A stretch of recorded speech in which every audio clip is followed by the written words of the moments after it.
Hello students, welcome to my class. देखिए बच्चों, पिछले वीडियो में हमने मैस्लो की जो थ्योरी थी मोटिवेशन की, वो हमने कंप्लीटली डिस्कस कर ली थी। In today's video we shall talk about Herzberg's two factor theory of motivation. तो देखिए बेटा, जैसा कि आपको मैंने पहले भी बताया था कि मोटिवेशन की जितनी भी थ्योरीज हैं वो हमारे वेल नोन साइकोलॉजिस्ट ने दी है, क्योंकि motivation is completely a psychological phenomena. तो मिस्टर हर्ज़बर्ग जो है, इनका पूरा नाम था Frederick Herzberg, and he was also a well known psychologist. तो वैसे अगर हम गए तो सारे ही पागलों का इलाज करने वाले लोगों की दी हुई थ्योरीज है ही। तो अब्राहम मैस्लो भी आपके एक बहुत फेमस और वेल नोन साइकोलॉजिस्ट थे, और मिस्टर फ्रेडरिक हर्ज़बर्ग भी आपके एक बहुत ही फेमस और वेल नोन साइकोलॉजिस्ट रहे हैं। तो क्योंकि मोटिवेशन जो है वो कंप्लीटली यहां से क्रिएट होता है, it is an internal feeling, it is a psychological phenomena. तो आपको ये ध्यान रखना है कि आज के वीडियो में हमारा जो टॉपिक है ये बहुत ही इंटरेस्टिंग थ्योरी है और एग्जाम में पूछी जा सकती है। वैसे ज्यादा क्वेश्चन तो इस पे नहीं आया हुआ है, लेकिन कभी भी पूछी जा सकती है। तो आपके बुक में गिवन है, तो आप सीरियसली कर लीजिए। और 12th के आगे जब आप एग्जाम देते हैं नेट वगैरह का या कंपटीशन एग्जाम्स कॉमर्स के देते हैं, उनमें काफी सारे ऑब्जेक्टिव क्वेश्चन इससे बनते हैं। तो आइए फटाफट स्टार्ट करते हैं आज का टॉपिक। तो आपको पता ही है कि आज का हमारा टॉपिक है हर्ज़बर्ग्स टू फैक्टर थ्योरी ऑफ, ये तो आप जानते ही हैं कि हम किसका टॉपिक पढ़ रहे हैं, ऑफ मोटिवेशन। ठीक है, हर्ज़बर्ग्स आपकी two factor theory of motivation. ठीक है,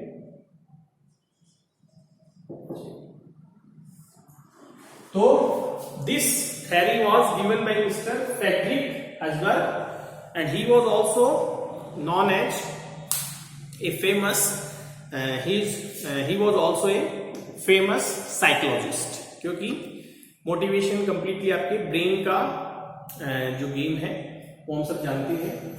अब देखिए इसको हम टू फैक्टर थ्योरी क्यों कहते हैं, इस पे आपको जो है ज्यादा फोकस करना है, क्योंकि इन्होंने दो फैक्टर बताए थे। एक हाइजीन फैक्टर, यानी जिन्हें हम स्वच्छता कारक कह सकते हैं, हाइजीन फैक्टर्स को, और एक आपकी अभिप्रेरक कारक है, जो तत्व है, यानी मोटिवेटिंग फैक्टर्स। तो ही टोल्ड अस कि there are two types of main factors, एक आपके हाइजीन फैक्टर्स और एक आपकी जो है मोटिवेटिंग फैक्टर्स। ठीक है, अब देखो इनकी थ्योरी पढ़ना स्टार्ट करने से पहले इन्होंने एक्चुअली ये थ्योरी डेवलप कैसे की, तो ये तो आपको पता ही है कि वेल नोन एक साइकोलॉजिस्ट थे ये, और इन्होंने 200 इंजीनियर्स और अकाउंटेंट्स, इन्होंने 200 इंजीनियर्स और अकाउंटेंट्स जो कि 11 डिफरेंट कंपनीज में काम करते थे, उनका इंटरव्यू लिया और उनसे दो क्वेश्चन पूछे। वो दो क्वेश्चन क्या थे? वो दो क्वेश्चन थे आपके उनके जॉब के बारे में, और वो क्वेश्चन थे when did you felt exceptionally good about your work. एक क्वेश्चन तो ये था कि when did you feel exceptionally good about your job, और एक था व्हेन डिड यू फेल्ट आपके exceptionally bad about your job.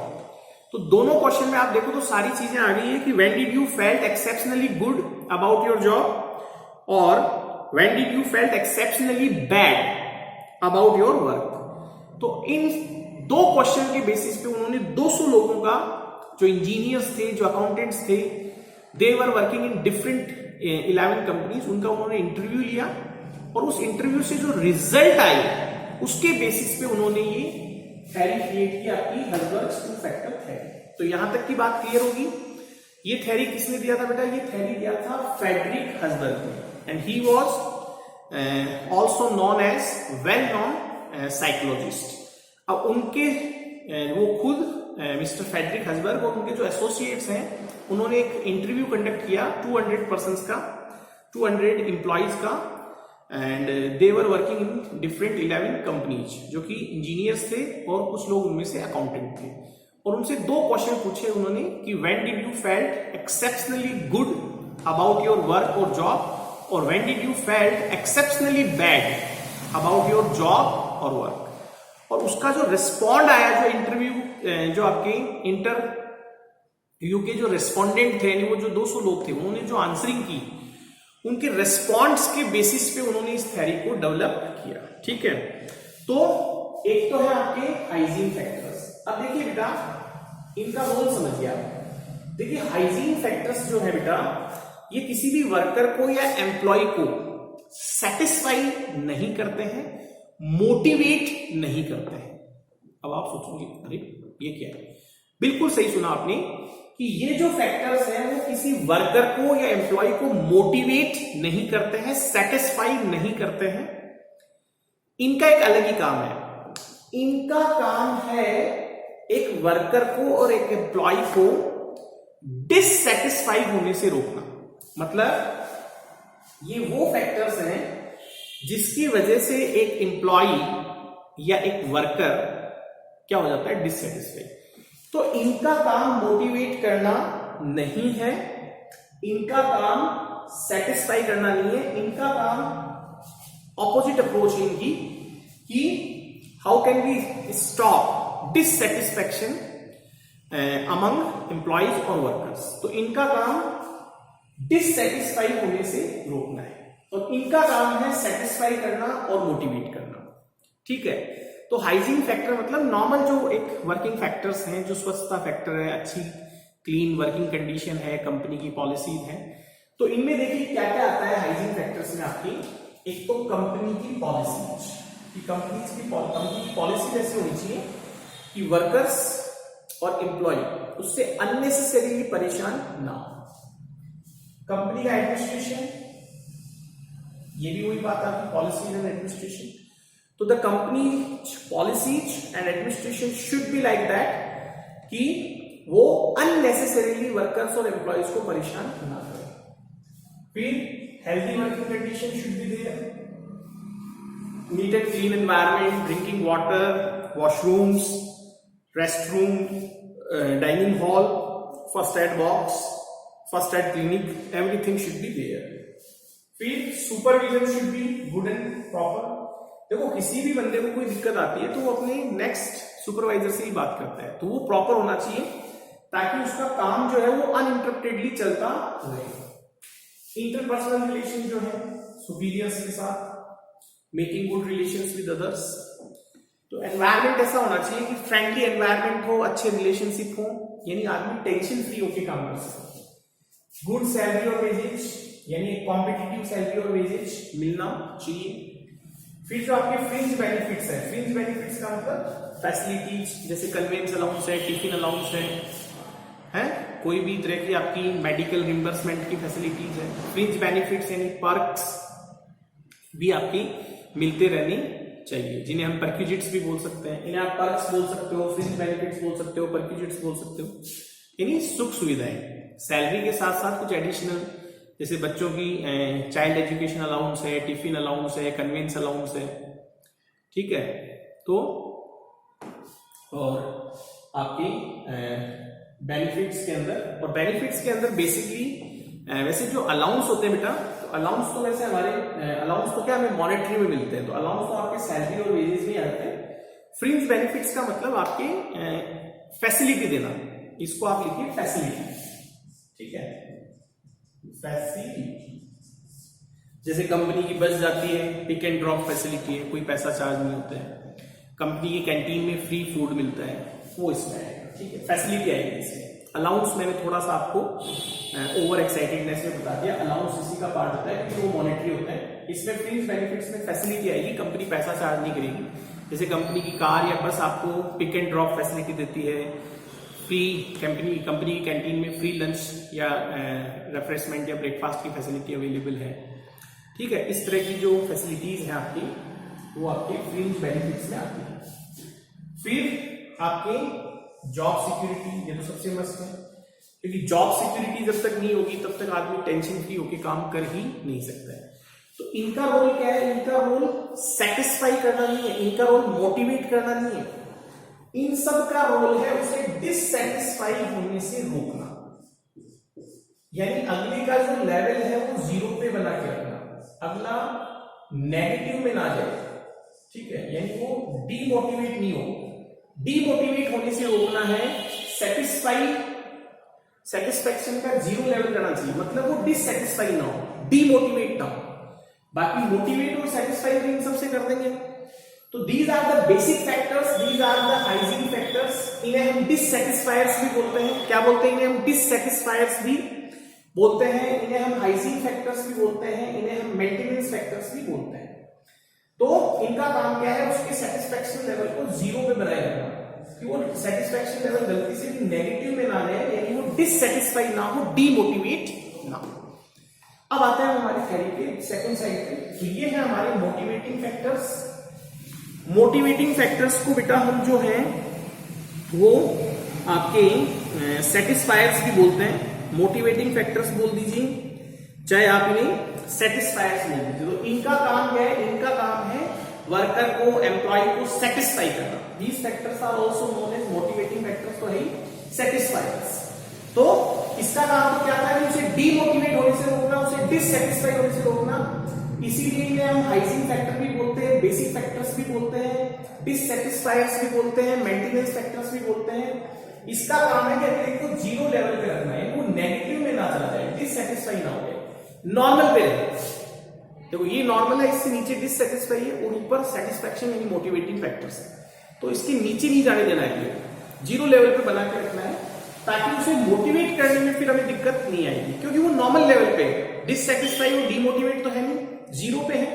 तो 0 को प्लस में बनाने का काम ये करेंगे, ठीक है।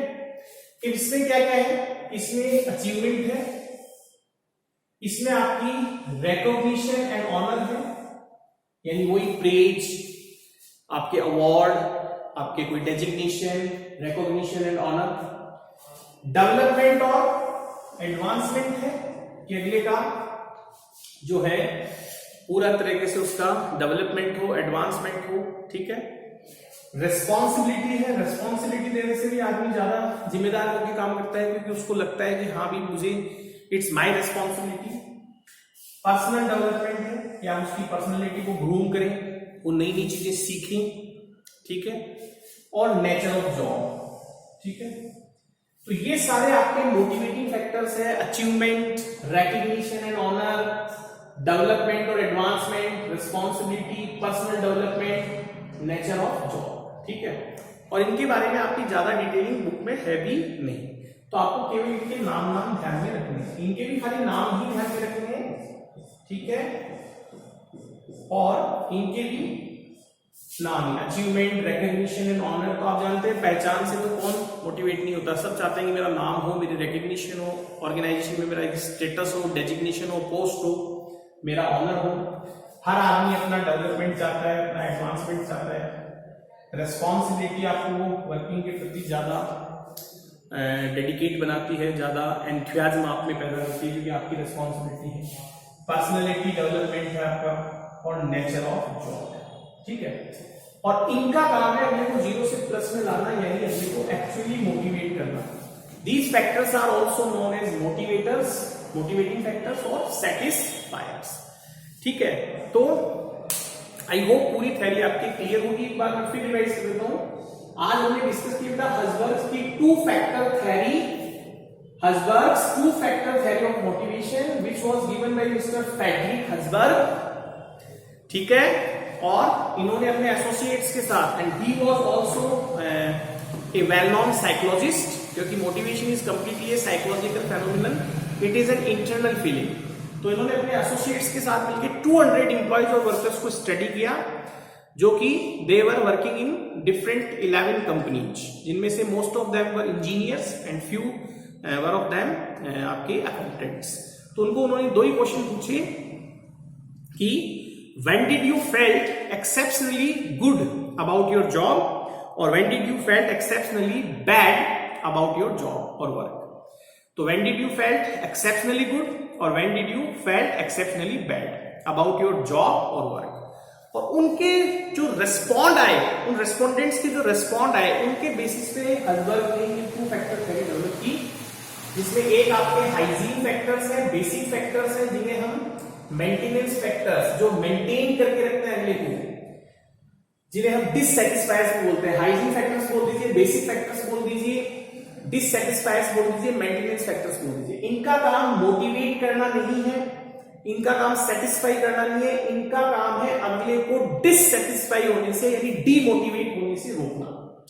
कंपनी की पॉलिसी अच्छी होनी चाहिए, एडमिनिस्ट्रेशन अच्छा होना चाहिए, वर्किंग कंडीशन तो आप जानते ही हैं, सुपरविजन सपोर्टिव होना चाहिए, गुड फ्रेंडली एनवायरनमेंट होना चाहिए, इंटरपर्सनल रिलेशन, सैलरी और वेजेस कॉम्पिटिटिव होनी चाहिए, सैलरी और वेजेस के साथ फ्रीज बेनिफिट्स यानी फैसिलिटीज भी मिले, कंपनी ने रहने को क्वार्टर दे दिया free of cost, pick and drop facility company की कार से हो रही है, कंपनी की कैंटीन में फ्री मील मिल रहा है, फैसिलिटीज, और जॉब सिक्योरिटी तो है ही है, आपको पता है, मेंटल सेटिस्फेक्शन देती है। और these are the motivating factors जिनका काम है जीरो से भी प्लस में ले जाना और ऊपर और ऊपर ले जाना। इनको मोटिवेटिंग फैक्टर्स और सेटिस्फायर्स बोलते हैं। इनमें आपके अचीवमेंट है, रिकॉग्निशन एंड ऑनर है, डेवलपमेंट और एडवांसमेंट है, रिस्पॉन्सिबिलिटी है, पर्सनल डेवलपमेंट है और नेचर ऑफ जॉब है। ठीक है। और according to Herzberg motivating factor has deep influence on the performance of organisation. जो मोटिवेटिंग फैक्टर है इनका किसी भी ऑर्गेनाइजेशन के परफॉर्मेंस पे डीप इन्फ्लुएंस होता है। These factors help in creating better environment in the organization which influence the capabilities of the individuals. These factors maintain the work performance of the employees. Thus, they are also called as maintenance factor. Husberg has concluded that only motivating factors can motivate an individual.